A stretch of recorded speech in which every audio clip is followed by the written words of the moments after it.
What I'm going to do now is I'm going to talk for 28 minutes on the subject of children's attitudes to death, right? Now, I know this is quite a heavy subject. You can't go straight into it, so I'm going to soften up the ground by doing a quick, light-hearted, 3-minute, celebrity-based anecdote. So I was on tour, and I was... I was. I was in Dundee, and it was the day of the last lunar eclipse, and I'd forgotten it was the lunar eclipse. But I woke up in the hotel room, and I put the telly on, and I saw Professor Brian Cox and Dara O'Brien talking about the lunar eclipse. I saw Professor Brian Cox talking about the eclipse. I couldn't see Professor Brian Cox talking about the eclipse because Dara O'Brien was standing in front of him.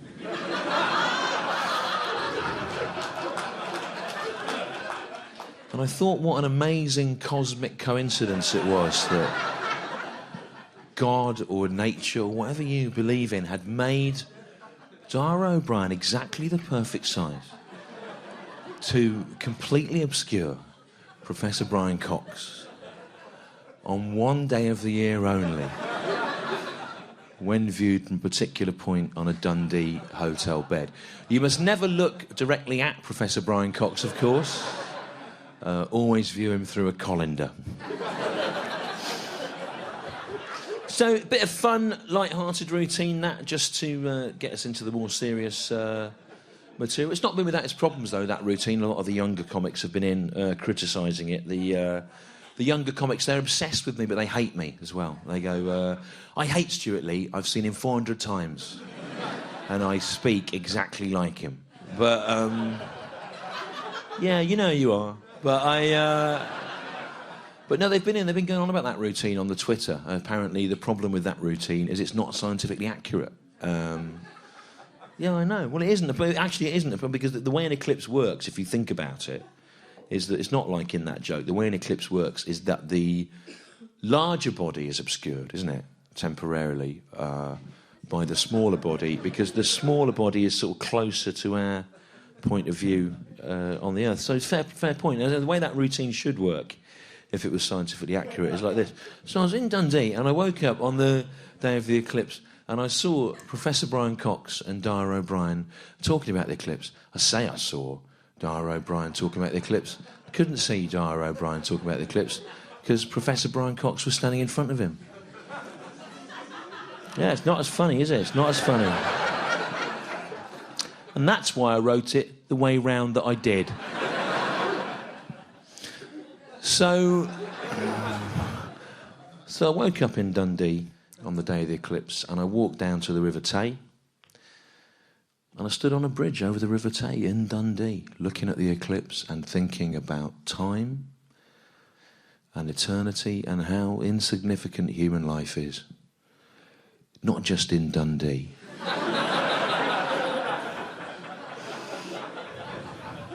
Throughout Scotland and the North generally.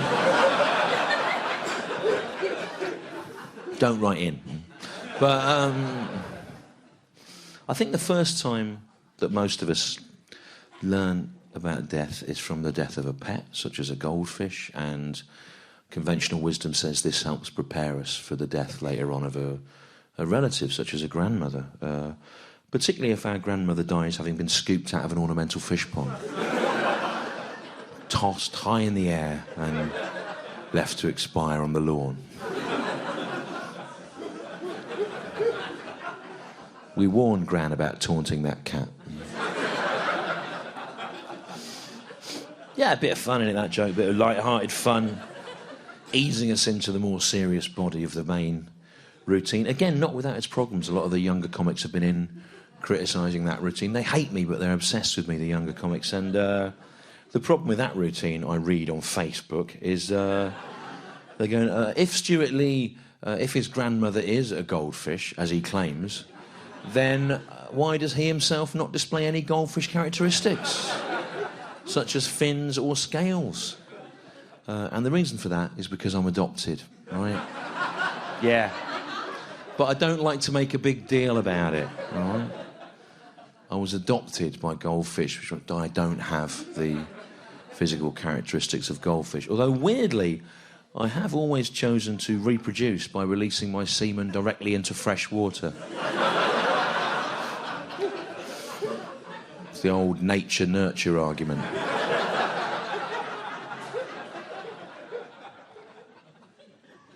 It's quite complicated, isn't it, being you? It is. It's difficult. It's difficult, and people don't appreciate it. I mean, if I wasn't me, I would hate me, and I am me, and I hate me a bit. If you could see yourself on television, and if you had a Twitter account, what would you say? I'd turn it off. If you were 22 and you had a Twitter account, if probably about 30 and you had a Twitter account, what would you say about yourself? I'd hate it. I'd hate the conceitedness of it, and the sort of the kind of fact that it's not as good as it thinks it is, and I'd hate it. Do you think that's what young comics do? They hate it, and yet in some way they can't resist being drawn in. Of course, if one of these young comics they had now had been adopted by Goldfish, you'd never hear the fucking end of it, would you? They'd have written a depressing, award-winning, serious one-man show about it. Depressing, award-winning, meaningful stand-up shows. That's the new trend in stand-up. They're not on BBC Two. Obviously, by the time any comedy's on BBC Two, it's of no artistic value. But it's the new trend, depressing, award-winning, one-man show. I was adopted by a goldfish, and I was really depressed and confused, and I lived in fear of toilets, but I was able to see the funny side. Can I have an award, please? Oh, I've got eczema. It's really itchy. But it's taught me something about life, having eczema. Can I have an award, please? Oh, my dad's dead, and he's died, and it's really depressing. But, oh, fuck off, shut up. Give your award back. All our dads die. We all die. What are we? We're just meat being shoveled into a grave. You don't want to hear that on a night out? Sad, depressing, meaningful comedy. What a waste of time. I've only got one arm. Fuck off back to New Zealand and shut up.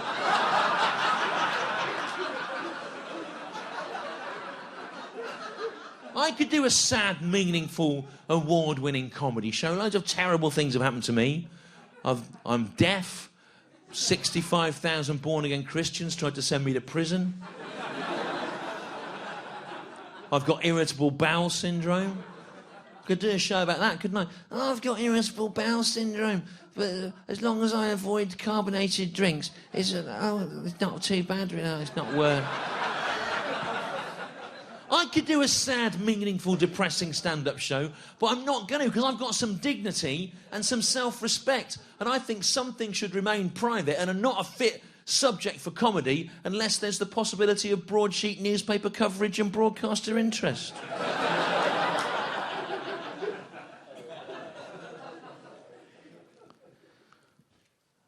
I think the first time that I learned about death was from the death of my pet mouse, which was given to me by my uncle when I was 6. I say uncle, he was a man I met at a bus stop.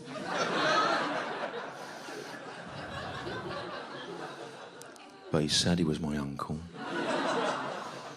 And his pockets were full of mice.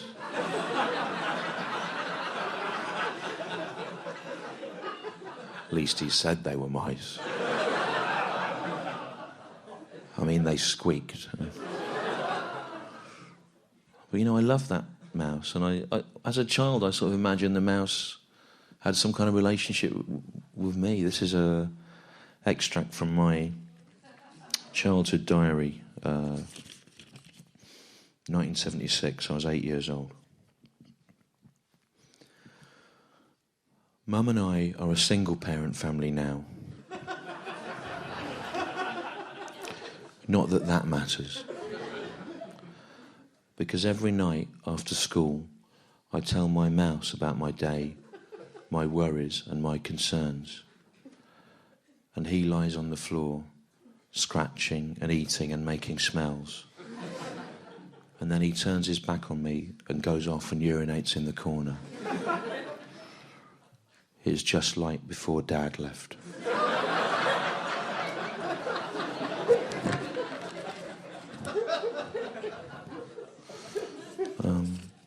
Looking back, I think that was a bit unfair of the 8-year-old me. My father was a very funny man, and he, I admired him enormously. He lived for the weekend, and at the weekend he would spend the whole weekend in his flat wearing just a pair of leopard skin Speedo swimming trunks, eating only little pots of jam that he'd stolen from Dutch hotel rooms, watching only documentaries about Hitler, and pausing only to go out into the garden to throw stones at cats, or to look through a crack in the curtains at women passing in the street outside through a high-powered telescope.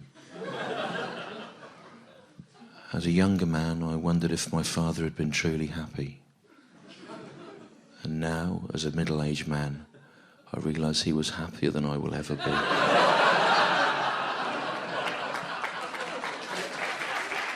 It's those little pots of jam, I remember. He loved those. No, he really loved these little... He loved jam. He loved jam. He did. He loved jam. He absolutely loved jam. He loved all the different kinds of jam.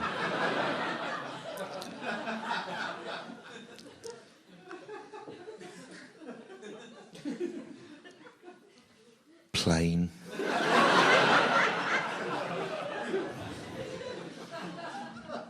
Plain jam, he liked plain jam. He liked jam, but he didn't really like the fruit element.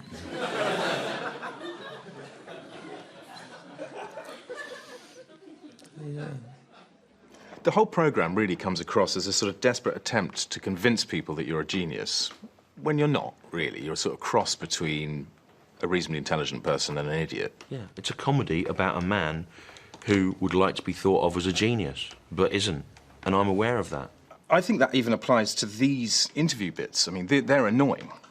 They're very annoying, and they're used in the name of being interesting, but in actual fact, the only people who could possibly like them are people who have just enough brain to think they might be clever, but not enough brain to realise they're not. I know. They serve a purpose. They have a flavour of cleverness about them, but they're not doing anything that a few bright colours swirling round against a backdrop of forestry wouldn't achieve. They're much worse than Christmas lights. Yeah. But nowadays I'm a prisoner of sober parental responsibility, but I look back on my father, and he was an outlaw. He lived beyond the bounds of society. The only thing stopping my father being regarded as a countercultural icon in the vein of Charles Bukowski or Serge Gainsborough is the fact that he had a Birmingham accent. Which is weird, because he was from Truro.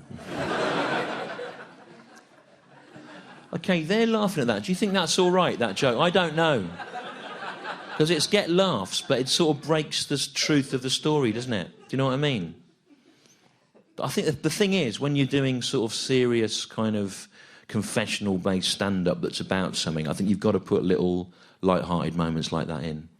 Otherwise it's just theatre, isn't it? And no one wants that. That's why it has to be publicly subsidised. OK, I don't even agree with that joke, right? I just did it to get in with them, right? I don't even agree with that. God knows you don't need me to make the case that art has no inherent value other than its financial worth. We have John Whittingdale, the Culture Secretary, for that. A man who, if he were to see the aurora borealis twinkling over a Scandinavian snowfield, would see only a missed opportunity for a public-private finance initiative.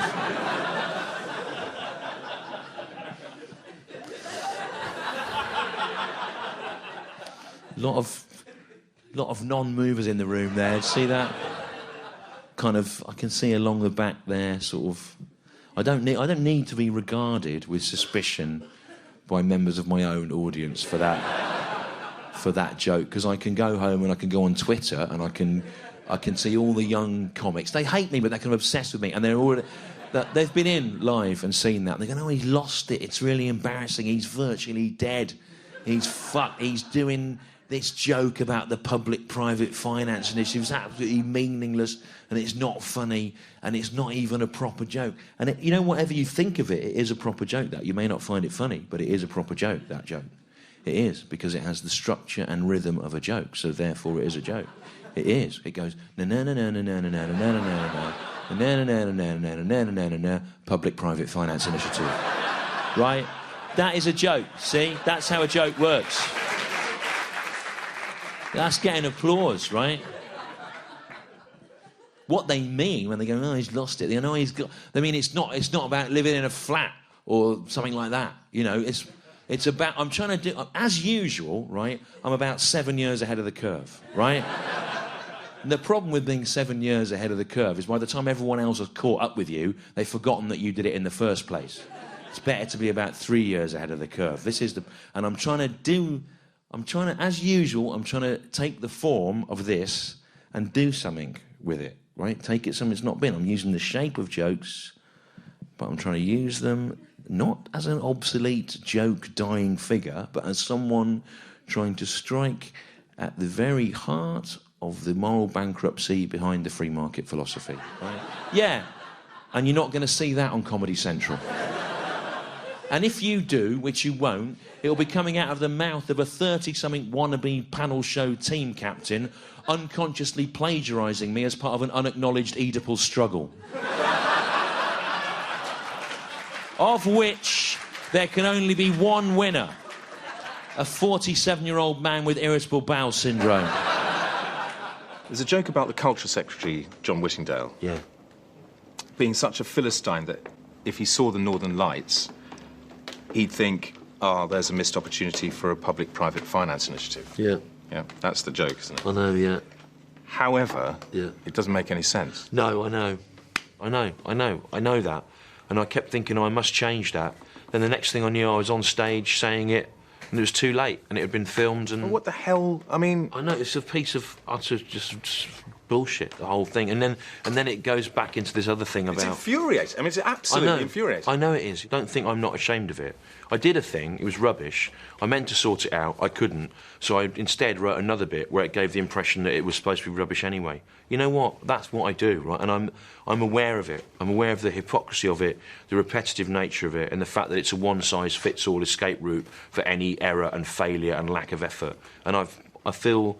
When proud I think of it. You feel proud of it. Yeah, no, I don't feel. The way proud you're of talking it. now, you do. No, I don't. I feel well, like yeah, but you actually. I feel do. like my whole life I've been winging it from one chance to the next, and you unravel it every now and again, and I think how lucky I've been. But you probably walk away sniggering about the whole thing, don't you? Yeah. My childhood diary again from 1978, December. It was a cold December, I remember. Back when we used to have weather, rather than just nothing, punctuated by catastrophes.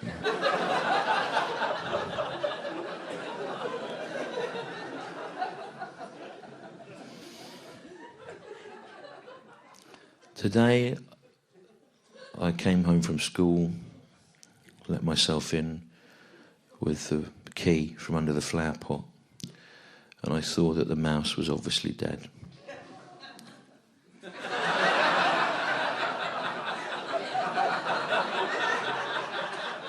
In the serious confessional stand-up show, the laugh point is at the point where the comedian processes the tragedy into comedy, not at the point of the tragedy itself. You know what your problem is? You're ahead of the curve.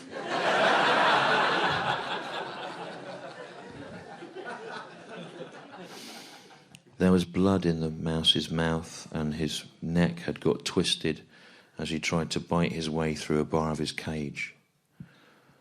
I assumed he had been contented enough. I mean, he had a wheel.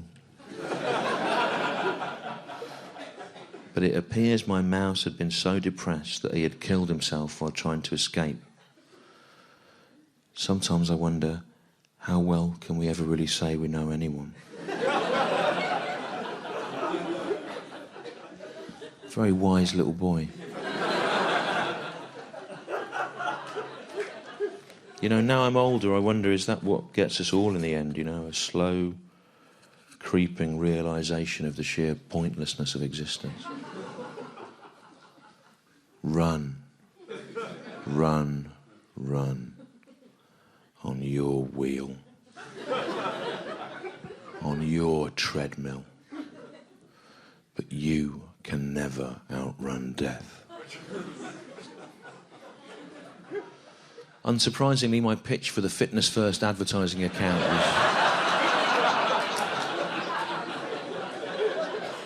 was rejected out of hand, as were all my other subsequent attempts.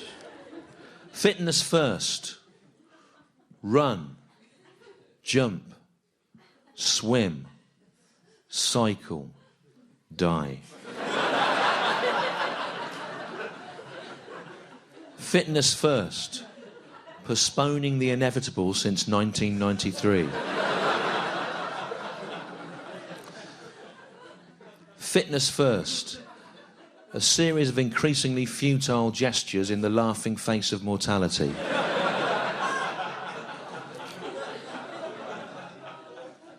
Fitness First, why not book a one-to-one session with one of our fully qualified personal trainers and then die? All rejected out of hand. My childhood diary again, the same night this is. Mum helped me bury the mouse in a sock in a shoebox in the back garden. And then she went out to night school.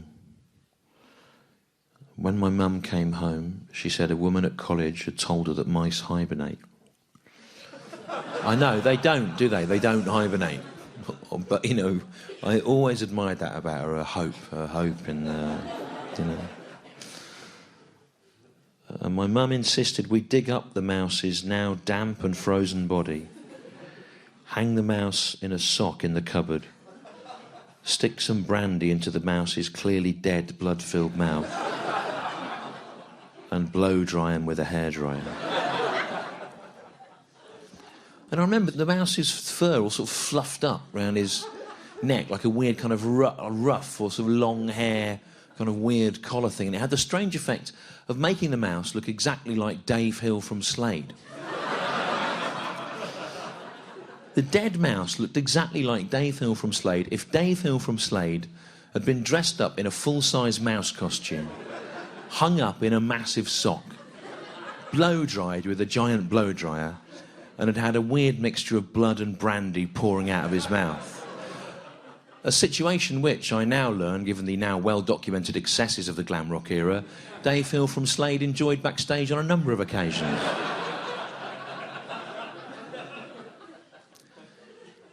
Well, I came down the next morning, and you know what? Despite the so-called certainties of science, despite my cynicism, despite having been pronounced dead, buried and exhumed,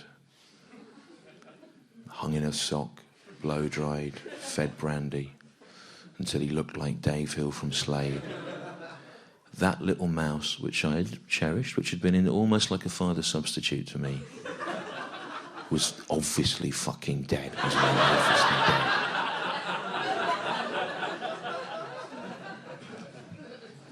Maybe the alcohol killed it.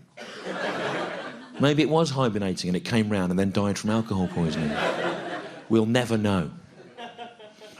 They don't do pathology reports for mice. There are no pathologists small enough.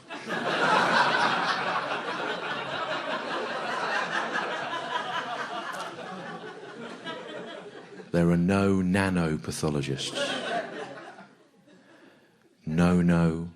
No nano.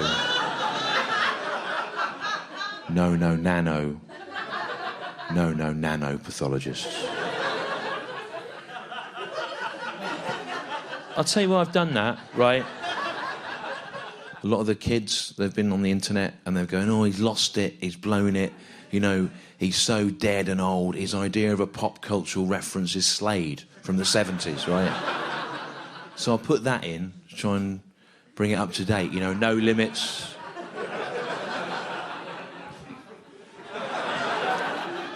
Ebenezer Good, all that, you know.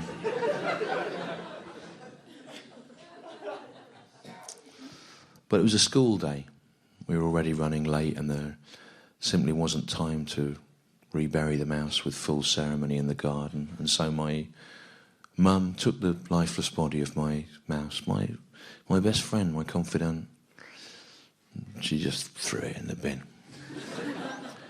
Which isn't so different, I suppose, to what will happen to many of us. Wheel or no wheel. Fitness first or no fitness first. Tomorrow and tomorrow and tomorrow creeps in this petty pace to the last syllable of recorded time. And all our yesterdays have lighted fools the way to dusty death. Out, out, brief candle. Life's but a walking shadow, a poor player that struts and frets his hour upon the stage and then is heard no more. It is a tale told by an idiot, full of sound and fury, signifying nothing. Free water bottle. With every Fitness First membership until April, and then this offer must end.